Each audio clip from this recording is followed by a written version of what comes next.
C'est la fin juillet. Ça marque environ la moitié de la saison à Montréal. J'ai pas encore fait ça, je sais pas si ça va intéresser les gens, mais j'ai décidé de faire quelque chose d'un peu différent cette semaine. Je vais faire un tour du jardin. Un peu pour vous montrer que c'est pas parce qu'on a de l'expérience en jardinage que tout fonctionne merveilleusement, et aussi surtout pour moi, pour me donner une image de ce qu'a l'air mon jardin en ce moment, et c'est quoi les éléments à améliorer dans les futures semaines. Commençons par cette section du jardin, qui est ce que je vois le plus souvent quand je suis assise sur ma terrasse. Un endroit avec un peu de vivace et beaucoup d'annuels dans des pots. Complètement à gauche, on peut voir les Longleaf Tong Ho. C'est une nouvelle plante pour moi cette année et je dois avouer que c'est assez un succès. Non seulement ça pousse vraiment facilement, mais ça fait aussi de super belles fleurs bicolores, blanches et jaunes. Je vais faire une vidéo complète plus tard sur cette plante-là. On continue vers la droite, et à travers les hibiscus vivaces, on voit toutes sortes de choses. Des aubergines, des patates, des calendulas. Les calendulas, c'est toujours mes favorites. C'est vraiment facile à faire. Je récolte les semences à chaque année, et celle-là, c'est la variété Strawberry Blonde. Sur le dessus, ils ont l'air plutôt blanches, mais quand on les retourne, on peut voir leur belle couleur rosée. C'est encore mieux quand ils sont en pot, on peut mieux observer cette jolie coloration. Un beau succès pour les calendulas, comme à chaque année. Faut dire, c'est vraiment une plante facile. Pas besoin de s'ostiner avec elle. Dans le même pot que le calendula, des gueules de loup que j'ai aussi semées par moi-même. Une petite fleur très jolie. Elle s'apprête à fleurir. Pour l'instant, ils ont juste l'air d'un peu de verdure. Juste à côté, 2 gros plants d'aubergines dans un pot. J'ai toujours plus de facilité avec les aubergines en pot versus qu'en pleine terre. On peut voir ici les premières fleurs de l'aubergine qui commencent à se pointer. Ensuite, juste en dessous, un petit plant de patate qui a pas l'air de grand-chose mais qui est vraiment excitant parce que c'est un plant de patate que j'ai parti à partir de mes propres graines.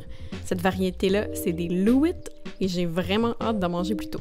Falloir que je les rempote un petit peu, ils sont rendus grandes. Un peu plus loin, au centre, on peut voir un buisson de clêtres. Ça a l'air de rien cette plante-là, mais c'est génial à avoir proche de la terrasse parce que ses fleurs sentent divinement bon. On continue dans les pots et on peut voir que j'ai encore ici d'autres magnifiques patates. Je me souviens plus trop de la sorte, je vais le marquer sur l'écran. Alors voici la sorte. Je pensais que ça allait être plus difficile que ça les patates, mais à date, j'ai un super succès. J'espère pouvoir vous montrer de quoi ça va avoir l'air rendu à l'automne. Juste en dessous, on peut voir des pissenlits dans un pot. Ça n'a pas l'air bien excitant, mais en fait, je les ai semés moi-même. C'est des pissenlits roses. J'ai vraiment hâte qu'ils fassent des fleurs. Je pense que je me suis pris un peu tard, mais je vais les replanter en pleine terre pour qu'à l'année prochaine, ils puissent pleinement fleurir et on puisse les admirer. Juste devant les pissenlits, un petit pot dans lequel il y a un melon pépinot. Il n'y a pas l'air de grand-chose en ce moment, mais il est en pleine croissance. J'ai dû le déménager parce que mon chien arrêtait pas de marcher sur mes melons. Qu'est-ce que tu veux? Juste en haut des melons pépinot, un petit pot dans lequel il y a des arachides. J'en fais depuis quelques années et c'est pas vraiment un succès, mais j'aime ça en avoir chez nous. Je les ai vus fleurir récemment, fait qu'à la base ici, on devrait avoir 2-3 arachides d'ici la fin de l'année. J'espère en avoir plus que l'année dernière, mais bon, je me fais pas d'idée, c'est pas une culture facile ici. Ensuite, du basilic. Pas besoin de présentation, c'est une plante que tout le monde aime et tout le monde connaît. Des petites aubergines qui, elles, ont été récemment transplantées dans ce pot-là. On peut voir que leur taille est beaucoup moins grosse que celle qui était dans le pot un peu plus tôt. Ça m'indique que dans les années prochaines, je vais probablement faire toujours mes aubergines en pot plutôt qu'en pleine terre. Les grandes fleurs ici qu'on voit, c'est des immortelles. C'est une fleur un peu vintage qui était plutôt populaire dans les années 70 et qu'on voit maintenant plutôt rarement. Mais j'adore ça. Juste en haut des immortelles, un plant d'hibiscus vivace. Je ne l'ai pas planté, il était là quand je suis arrivée dans la maison. À chaque année, il fleurit sans problème pendant le mois de juillet et d'août. C'est un peu pêle-mêle cette section-là, mais je l'aime quand même beaucoup. Ça donne un look désorganisé mais sympathique d'avoir plein de pots.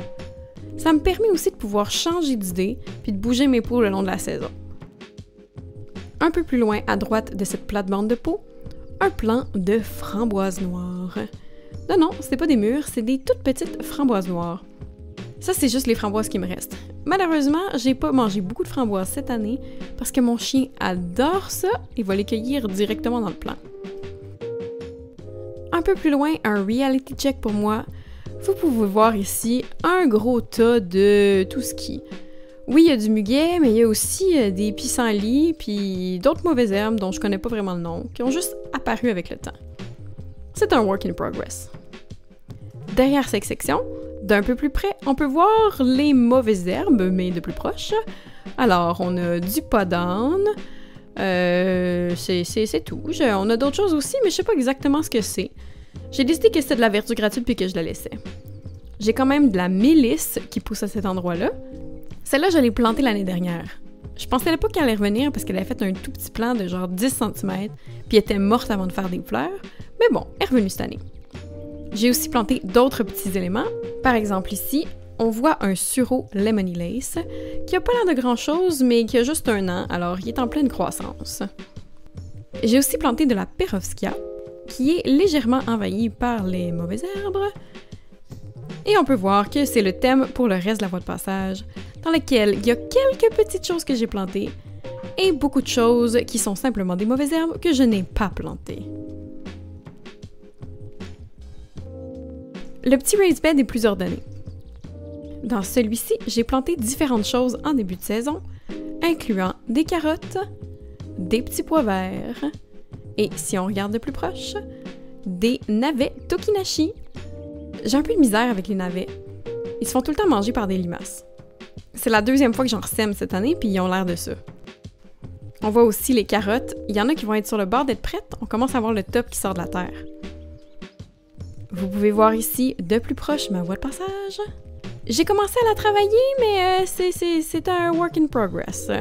Vous pouvez voir à gauche qu'il y a des sections avec du paillis, et à droite, c'est le fouillis complet. J'ai décidé, en faisant le tri, de garder certaines mauvaises herbes à travers les plantes cultivées. Par exemple, il y a des très grands pissenlits. Bon, je sais que c'est pas des pissenlits, mais je connais pas le nom de cette affaire-là. Fait qu'il y a une plante qui ressemble à un pissenlit. J'aimais beaucoup la hauteur que ça donnait à cette section du jardin. Il y a aussi de tout petits forget-me-not, du myosotis en français. J'ai pris bien soin de ne pas les arracher quand j'ai enlevé le reste des plantes qui sont apparues par elles-mêmes, parce que je les trouve tellement mignonnes avec leurs mini-fleurs bleues. J'ai aussi planté quelques plantes rampantes, gardé du tucilage de manière volontaire, et oups, on voit ici pourquoi est-ce que je fais pas trop attention à cette section. Mon chien fait pipi partout dans les plates-bandes. Bon, qu'est-ce que vous voulez? La grosse plante ici, c'est une ligulaire, qui est une plante qui aime beaucoup l'eau. Elle est très contente de cet endroit-là parce qu'on l'a plantée devant la sortie de la gouttière. Si on regarde maintenant à droite, j'aimerais ça vous décrire c'est quoi, mais c'est vraiment un gros fouillis. J'ai pas planté grand-chose à part des asperges. Il y a quelques éléments comme du lupin qu'on peut voir ici, ainsi qu'une mégotale de lierre terrestre. C'est vraiment cute et en plus ça sent pas mal bon.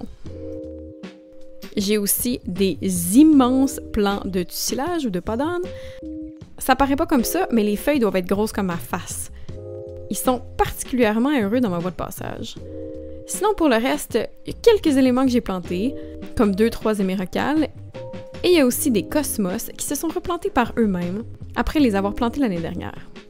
Vivement les plantes gratuites. En mi-juillet, j'ai planté des fèves dans cette section.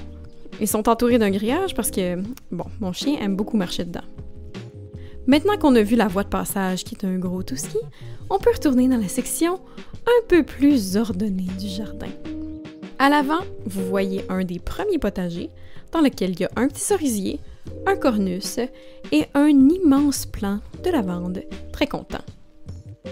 Cette section-là du jardin est particulièrement chaude et légèrement en pente, donc elle a tendance à être sèche. J'ai beaucoup de succès dans cette section avec le basilic. Il fait chaud, c'est plein soleil et il est toujours très content. Le basilic est aussi un peu épargné par mon chien, fait que génial, j'ai pas besoin de le clôturer. j'ai planté un tout petit plant de lavande quand on a acheté la maison il y a 2 ans, puis on peut voir que déjà, il est immense. Il est aussi tout le temps visité par plusieurs abeilles. Juste en dessous de la lavande, on peut voir un plant de toothache plant. C'est nouveau pour moi. Ça aussi, cette année, je les ai plantés à partir de semis. C'est une plante qui engourdit la bouche quand on le mange. Étant donné que j'ai juste un plant qui a survécu à la transplantation, j'y ai pas encore goûté, mais j'ai pour espoir de pouvoir faire une vidéo complète sur cette plante-là parce que je la trouve vraiment intéressante. Juste derrière la section de la lavande, mon jardin d'herbes, qui est dominé par un immense plant d'origan. C'est vraiment un très gros origan comptant. Il est majoritairement dominé par les mauvaises herbes, par contre, qui s'échappent du gazon et essayent de rentrer dans le potager. C'est pas grave, de toute façon, mon chien arrête pas d'aller dedans, puis il magane un peu les plantes, fait que je vais pas passer trop de temps à essayer de le mettre tout beau. À gauche du jardin de la lavande, il y a des pommiers qui, cette année, sont absolument chargés de pommes. Merci les écureuils d'en avoir laissé quelques-uns cette année. Techniquement, c'est chez nos voisins, mais étant donné qu'ils sont dans ma cour, je vais demander à mes voisins si je peux pas les cueillir pour essayer de les manger. Sous les pommiers de plus proche, il y a des hémérocales fauves, ainsi que des sédums qu'un de mes voisins m'a donné. Un peu plus à gauche, on peut voir le potager principal dans lequel je plante mes légumes. On remarquera qu'il est maintenant clôturé. On se demande pourquoi. Cette année, je m'essaie avec les tomates Black Strawberry. J'en ai pas encore mangé à date, étant donné qu'on est tôt en saison, mais je les trouve magnifiques pendant qu'ils poussent. J'ai plusieurs plants et ils sont tous remplis de tomates. J'ai aussi un plant de tomates White Tomsol, qui était un sachet de semences que j'avais reçu gratuitement lors d'une commande précédente. La tomate est magnifique. Pour l'instant, il y en a une seule dans le plant. J'espère qu'il va continuer à pousser et faire d'autres fleurs. Mais si juste celle-là pousse, déjà, je pense que ça va être un succès. Ensuite, ma section concombre, dans laquelle il y a des cucamelons et des concombres achocha, une nouveauté pour moi cette année. La saison n'a pas été hyper clémente, ça pousse lentement, mais je vous promets que ça s'en vient. Un petit peu plus loin, on peut voir 2 buissons verts qui ont l'air de rien pantoute, mais qui sont absolument géniaux selon moi. Des melons pépinots! Wouh! Ces plants-là sont plus gros, j'espère que je vais avoir des fruits d'ici la fin de l'été. Je me croise les doigts. J'ai aussi 2 plants de piment jalapeno mauve. Pour l'instant, j'ai un seul piment, fait que pas un gros succès. Sur le tipi qu'on voit à gauche, je fais pousser des pois verts. Ils sont encore un peu petits pour l'instant, mais ils sont pleins de fleurs et ils commencent à avoir des belles gousses. J'ai hâte de pouvoir récolter mes pois. Surprise! Au plant du tipi, il y a un plant de courge qui pousse. Je l'ai pas planté celle-là, il est apparu par lui-même. Probablement qu'il vient d'une graine qui a été transportée du compost. J'ai même déjà une courge dedans. J'ai eu un plant pareil l'année dernière, mais la courge a été mangée par les écureuils avant qu'elle soit mûre. Juste à cause du treillis, dans cette section où on voit juste du vert et pas grand-chose, c'est en fait de la menthe. Et un petit peu plus loin, on peut voir des framboises noires qui sont apparues là par elles-mêmes et des framboises rouges que j'ai plantées moi-même. Je devrais avoir une deuxième récolte de framboises rouges un peu plus tard dans l'été. Les fruits commencent à être pas mal beaux. Je pense que d'ici 2-3 semaines, je devrais pouvoir récolter.